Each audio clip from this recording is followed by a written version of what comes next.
Stories of the liberation struggle are still emerging. Margaret Ward spoke with Hosam Al-Najjair, an Irish Libyan from Fir House in Dublin, who's been fighting on the rebel side for the past few months, first in the mountains and then in Tripoli. We liberated Ghazaya, we liberated Takut, we liberated Tiji, and then on that great day when we left Zawiya, we left there at the crack of dawn and arrived in Tripoli here that night.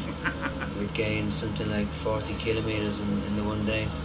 I lost friends, rest in peace to their souls. They died right beside me in my car, shot in my car. My car was the first car to enter Martyrs Square. I took charge of and control of the convoy, the military convoy going into Martyrs Square, arriving here in Tripoli, which was an amazing responsibility for me to have. I felt responsible for so many lives at that moment. Will you go back to Ireland when all this is over? I'm so homesick at the moment. I'd love to go back. I just feel like I couldn't leave these guys. They're all like my brothers now. I couldn't leave them until the job is done.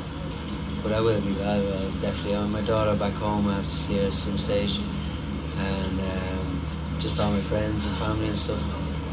But do you think your long-term future is in Libya now? I'd say I'll be coming back. Yeah.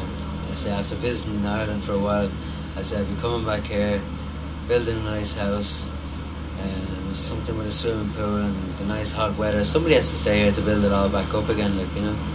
What comes down must be built up again, and I'll be hopefully dragging over a couple of more people that are on the welfare back home, bringing them over here and giving them a job. Maybe get a company or two over, an Irish company or two, and set them up here. And I'd say the future's looking good now. Walking through the streets of Tripoli and walking around, even though they're war-torn right now at the moment, it's just that sense, that scent, that smell of freedom. You can't buy it with money, it's an amazing feeling.